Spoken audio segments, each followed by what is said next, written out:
네, 음악 커뮤니케이터 가치입니다. 로드 투 킹덤 시즌2의 1화 리뷰고요. 일부 영상에서 개인 대결 리뷰를 마쳤고 이제 팀 대결로 들어가도록 하겠습니다. 팀 대결은 자체 평가 30% 그리고 스트리밍 평가 70%로 합산해서 평가를 받는다고 하고요. 이렇게 스트리밍 평가단이 이미 뽑혀서 준비가 되어 있는 것 같아요. 개인 대결 랭킹인데 에이스 대결에서 1등을 한 워너스가 이제 두 번째 팀 대결의 순서를 정한다고 합니다. 그리고 꼴등을 했던 크래비티는 이번 대결에 참여를 하지 않고 나머지 6팀만 참여를 한다고 합니다. 와, 근데 6, 7위가 한 표 차이였네. 가치가치 네, 첫 무대는 더 뉴식스가 나옵니다. 멤버 은희가 피아노를 치면서 랩을 하는 장면으로 시작을 해서 이후에는 멤버들이 뭔가 프리스타일과 단체 안무 또 브레이킹까지 섞은 다채로운 구성의 안무를 했거든요. 멤버 은희가 원래 작곡가 포지션이었고 또 이 팀이 엄청 빡센 춤을 칼군무로 잘하는 팀이라서 두 가지 장점을 모두 표현한 것으로 보이는데요. 근데 브레이킹과 여러 구성이 있었는데도 와우 포인트가 좀 약한 느낌이 있었어요. 좋게 말하자면 짧은 시간 안에 다양한 장점을 잘 모아놓은 느낌이고 어떻게 보면 너무 어수선해서 뭐가 포인트인지 잘 안 보이는 느낌일 수도 있을 것 같아요. 이게 첫 무대니까 좀 더 봐야 될 것 같아요. 다음은 더 크루1이에요. 연합팀이라서 이게 데뷔 무대가 된다고 하는데 사실 계속 도대체 왜 이 팀만 두 팀이 함께 하는 건지 잘 모르겠어요.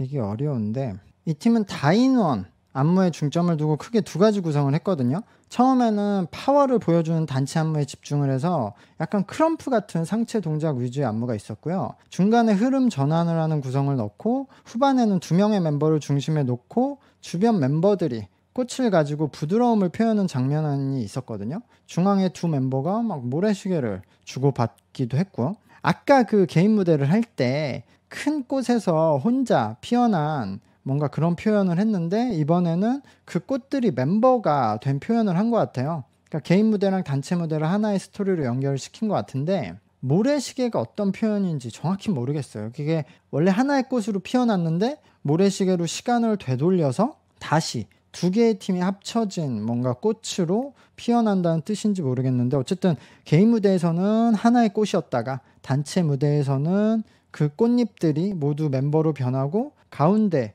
혼자 있었는데 이제 두 팀의 리더들이 그러니까 두 팀이 합쳐졌다 뭐 그런 표현을 하는 것 같았어요. 그래서 두 팀이 참여를 해서 가장 많은 인원이니까 그것을 살린 안무 구성은 좋았거든요. 그리고 전체적인 뭐 그런 세계관도 정확히 이해는 안 되지만 좋은 흐름이었다. 근데 어쨌든 이게 뭐 수우파, 스맨파 같은 댄서 시리즈를 본 분들에게는 이렇게 남자들이 크럼프 위주의 파워 무브를 하는 다인원 안무가 약간 임팩트가 이 정도로 강하게 느껴지지는 않을 수 있다. 그런 생각은 했습니다. 네, 다음은 에이턴의 무대예요.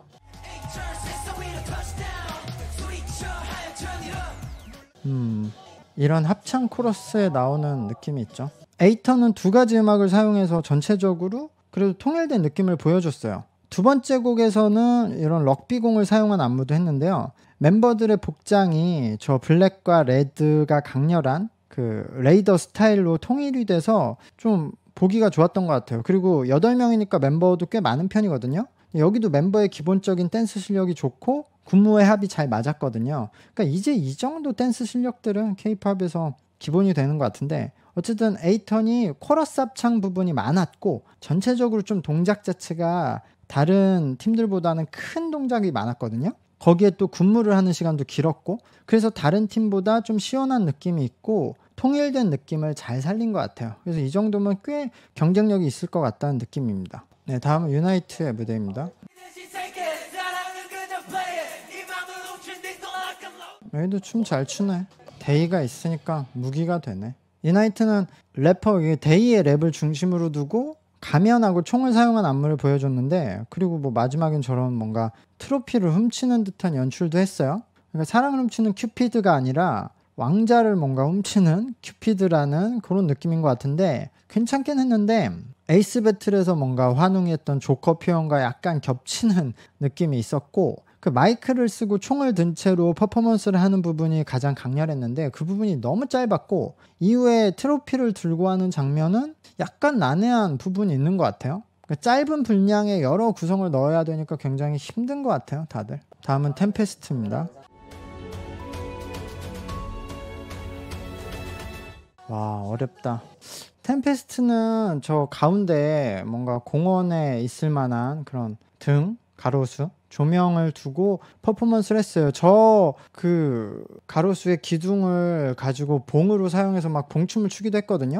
저 조명이 등대, 뭐 빛으로 표현을 해서 퍼포먼스를 한 것 같은데 근데 사실 이 표현이 잘 되진 않아요. 이 얘네 팀도 뭐 개인 무대랑 연결이 되는지 모르겠지만 소품은 전혀 달라졌으니까 그거는 아닌 것 같고 조명을 두고 뭐 단체 춤을 했다 개인 춤을 췄다 단체 춤을 췄다 개인 춤이 췄다 이렇게 변화이 되는데 확실한 장면은 안 남는 것 같아요. 그리고 한빈이 아까 아이스 배틀에서 등수가 낮아서 의식을 하고 있는 건지 동작을 혼자 더 크게 하거든요. 근데 한빈이 센터에서 뭐 춤을 추니까 그게 더 집중이 되도록 의도를 한 걸 수도 있긴 하겠는데 저는 그 차이가 그렇게 자연스럽진 않았고 마지막에 저 조명은 그냥 뒤에 두고 앞에 나와서 단체로 춤을 추는 게 어쨌든 어떤 표현인지는 잘 모르겠어요. 네, 마지막 팀은 원어스예요. 원어스 그냥 오늘 조커로 가기로 했나봐. 와, 보정이 근데 너무 들어가서 이게 다 립싱크 같아. 환웅이 솔로 무대에서 했던 그 조커 컨셉을 팀 무대에서도 이어서 했어요. 그러니까 아까 더크루원처럼 개인 무대랑 팀 무대를 연결시켜서 세계관을 만든 것 같아요. 그러니까 아마도 어쨌든 그 조커가 혼자서 그렇게 세상을 비관하고 막 미쳐서 각성을 했는데 그런 비슷한 뭐 동료들을 만나가지고 다섯이서 세상을 같이 뭐 뒤바꿔보자 뭐 그런 이야기가 아닐까라고 생각이 되는데 어쨌든 원어스가 5명이라서 다른 멤버 그 다른 팀들에 비해서 적어 보일 수가 있으니까 그걸 뭔가 큰 소품들을 써서 좀 가릴 수도 있는데 오히려 무대를 그냥 넓게 쓰고 멤버들이 동선을 크게 하면서 시원한 느낌을 만들었고요. 5명의 적은 인원이 어쨌든 프리스타일 댄스 형식을 하니까 개개인의 개성을 잘 볼 수 있어서 장점이 된 것 같아요. 거기에 환웅만 레드 컬러의 재킷을 입고 나머지가 이제 블랙 톤의 의상을 했는데 그게 어쨌든 환웅에게 메인 조커의 표현을 집중시키게 해서 좋은 임팩트를 만들어냈다고 생각을 합니다. 아까 그 에이턴과 대비가 되는 장점이 있었거든요. 에이턴은 많은 인원이 군무를 펼치면서 거기에 장점을 잘 표현했는데 원어스는 적은 인원이 이제 자유로운 느낌을 잘한 것 같아요. 확실히 무대에서 원어스가 여유가 있고 K-팝에서 사실 이런 군무를 너무 많이 하니까 익숙한데 이런 스타일로 자연스럽게 하니까 더 눈길을 가게 할 수 있는 포인트가 된 것 같아요. 페인트. 환웅이 처음에 칼을 놓치고 그 이도도 페인트가 떨어져서 이렇게 마지막에 화장을 하는 포인트를 못했다고 하는데 사실 퍼포먼스에 큰 영향이 없었어요. 저거 말해주지 않았으면 아무도 몰랐을 거예요. 시청자분들은. 어쨌든 무대는 이렇게 끝이 났고 팀들은 이제 자체 평가를 하고 또 스트리밍 평가단이랑 아까 200 뭐 몇십 명들이 있어서 그분들이 영상을 보고 실시간 투표를 하는 것 같아요. 저는 전체적으로 보면 개인 무대랑 팀 무대를 연결시켜서 하나의 스토리를 만든 팀들이 있었고 그쵸? 그 원어스, 더크루원 그리고 그냥 이렇게 따로따로 한 팀들이 있었죠. 뭐 제가 같은 스토리인데 이해를 못하는 팀들도 있을 거예요. 근데 그 스토리를 연결한 팀 한 팀 그냥 따로따로 개성을 보여준 팀 한 팀 이렇게 좋은 것 같아요. 그러니까 원어스랑 에이턴이 가장 임팩트가 있었지 않나라고 생각이 들고 기술적으로는 더크루원 그리고 더 뉴식스까지 좋았던 것 같아요. 연출 방향이 에이턴이 1위인가 본데? 에이턴이 6위인 것처럼 몰아가는 거 보니까 아 역시 와 근데 더크루원이 그럼 6위야? 아 잠깐만 네, 크래비티도 무대는 했어요. 뭐 이건 당연한데 준비를 했으니까 엠넷이 이런 영상 클립은 알뜰하게 챙기는 거죠. 요즘은 팬이 확보되어 있는 아이돌들을 이렇게 불러서 굉장히 그냥 많은 영상을 나중에 업로드용으로 만들어서 온라인에서 그런 광고 수익을 노리는 거니까 사실 본방송들은 점점 더 뭔가 정형화되고 약간 재미가 떨어지고 약간 불친절하다 그런 느낌이 들 수밖에 없는 것 같아요. 이건 이따 봐야겠네 풀 버전을. 근데 어쨌든 그런 발표된 순위를 보면 합산이 된 순위가 에이턴이 1위고 템페스트, 원어스, 더 뉴식스, 유나이트, 더크루원, 크래비티의 순서가 되었습니다. 이러면 방송 끝났네. 다음엔 커버 무대로 대결을 하나 보네요. 아예 팀끼리. 근데 방송이 너무 빨리빨리 진행이 되는 느낌이에요. 어쨌든 방송 1화가 중요하잖아요. 참가한 팀들의 역학관계들도 더 있고 뭐 조금 더 서사를 표현해도 좋았을 것 같은데 그냥 일단 모아놓고 팀별 간단하게 소개하고 빨리 대결해 무대 많이 해 이런 느낌이에요. 1화인데. 그래서 어쨌든 영상을 그렇게 많이 생성을 해서 온라인에 올리는 게 지금 방송국들에겐 유리하겠지만 어쨌든 본방송이 잘 돼야 되는데 그건 어려워지는 거죠. 그러니까 1화에 벌써 무대를 방송에서도 13개를 보여줬잖아요. 총 14개의 거고. 근데 무대들이 하나에 막 2분 정도씩 밖에 안 되는데 13개나 되니까 기억이 별로 남지가 않고요. 금방 끝나고 바로 다음 무대 나오니까 막 여운을 느낄 새도 없이 그냥 바로 다음 영상 때려박아야 되거든요.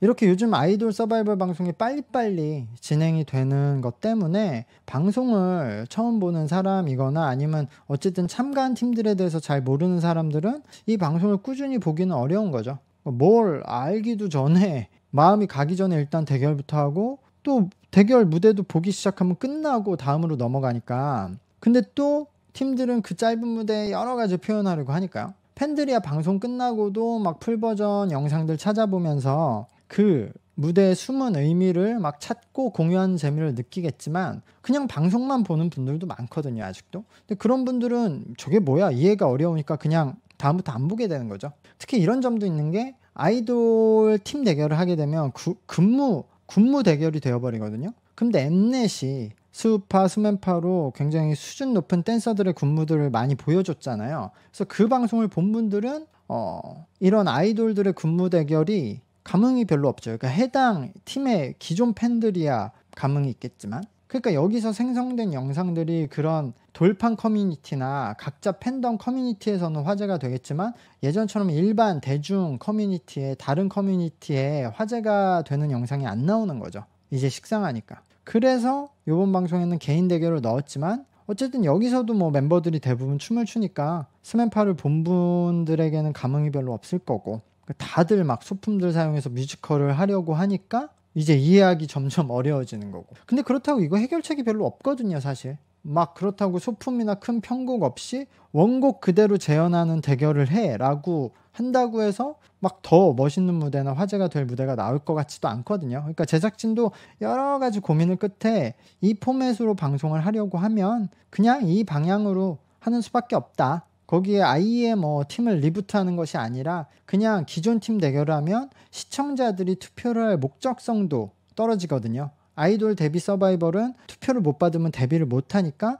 보시는 분들이 응원을 하고 싶은 동기를 만들어주는데 근데 여기서는 팬들이야 순위가 중요하니까 투표를 하겠지만 그 외 대중들은 투표를 할 필요성이 별로 없잖아요. 거기다가 뭐 따로 심사위원이 있어서 평가를 하는 게 아니라 온라인 투표가 가장 큰 비중인데 이미 팬덤들을 가지고 있는 팀들이라서 이 방송의 무대 대결보다는 그냥 팬덤의 크기 싸움이 되기도 쉽잖아요. 그러니까 결과 발표를 봐서도 그냥 일반 시청자들이 보기에는 연결성이 안 생기고 그러니까 어쨌든 그냥 전체적으로 새로운 시청자를 유입시키려는 연출을 하기보다는 그건 어려움이 많기 때문에 결과적으로는 현실적으로는 그냥 기존 팬들 이 7개의 팀들의 팬들 다 모아서 그 팀들 팬들에게 노출하고 거기서 싸움하는 그런 결과가 되는 거예요. 그러니까 그 외의 대중들에게는 불친절한 방송이 될 수밖에 없는데 제작진들도 어쩔 수 없는 부분이 있다. 사실 1화를 보면서 아이돌 제작에 대한 부분이나 그 아이돌 멤버로 활동하는 어려움에 대해서 많은 생각을 했는데 그거는 뭐 다음 방송에서 차차 이야기하도록 하고요. 채널 구독과 영상의 좋아요 부탁드리고요. 다음 주 로드 투 킹덤의 리뷰가 제가 다음 주에 수요일부터 일요일까지 일본 출장이 있어서 아마 월요일부터 하지 않을까. 그리고 다음 주에 일본 방송에서 하는 이런 로드 투 킹덤 같은 형식의 서바이벌 방송이 시작을 하는데 장근성 님의 MC를 보고 그 리본이라는 방송인데 국내 K-팝 보이그룹 12팀으로만 대결해요. 그러니까 일본 뭐 팀들이 끼지도 않고 그냥 K-팝 서바이벌인데 일본 진출을 걸고 일본 방송에서 방영을 하는 방송인데요. 그 방송을 한국에서 볼 수 있는 방법이 있는지 모르겠지만 어쨌든 저는 일본 OTT 볼 수 있으니까 저도 뭐 그 방송을 한번 보고 리뷰를 할 생각도 있어요. 그것도 일본 갔다 와서 크래비티 뮤대 그 방송에 안 나온 크래비티 무대도 유튜브에서 한번 봐봐야 될 것 같은데. 아 여기도 연결을 했나 보네. 와 여기 기타도 치고. 아 약간 근데 이게 참 복잡하다. 이렇게 되네. 크래비티도 개인 무대랑 팀 무대를 하나의 퍼포먼스로 구성을 했거든요. 근데 아무래도 이게 촬영 전에 구체적으로 이 로드 투 킹덤이 어떤 시스템으로 시작하는지 모르니까 그냥 개인 무대랑 팀 무대 하나씩 준비해라 라고 들었을 테니까 이제 하나의 연결된 세계관으로 한 것 같은데, 그러니까 각자 무대가 2분 정도로 짧으니까 합쳐서 4분 무대를 준비한 것 같은데 이렇게 개인 무대만 하고 못하게 될 줄은 몰랐겠죠. 근데 어쨌든 뭐 해서 공개가 되니까. 그러니까 아까 형준이 개인 무대에서 날이 부러진 검을 들고 문 밖에서 혼자 춤을 췄는데, 단체 무대의 시작에서는 문 안으로 들어가서 그 검을 바위에 꽂혀있는 그 반쪽 칼날에 딱 맞춰놓고 시작을 하거든요. 이후에 팀 멤버 전체가 그렇게 여러 가지 퍼포먼스를 하고 나서 검을 드니까 검이 다시 하나로 완성되었다는 퍼포먼스예요. 그 중간에 춤 때도 가운데서 이제 기타 치는 퍼포먼스하고 멤버들이 원을 지어서 형태로 도는 거 보니까 약간 그런 주술적인 표현도 한 것 같아요. 옛날 부족에서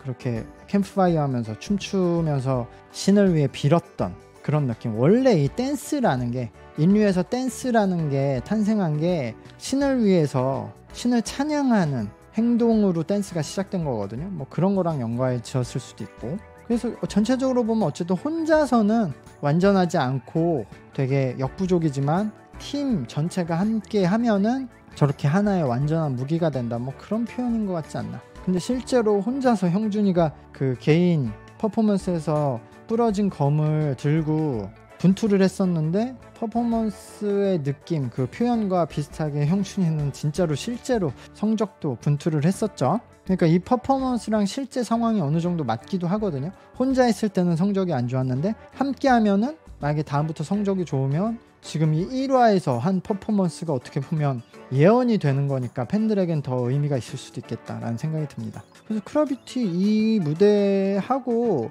점수 받았으면 크래비티도 좋은 점수 받았을 거라고 생각이 드네요.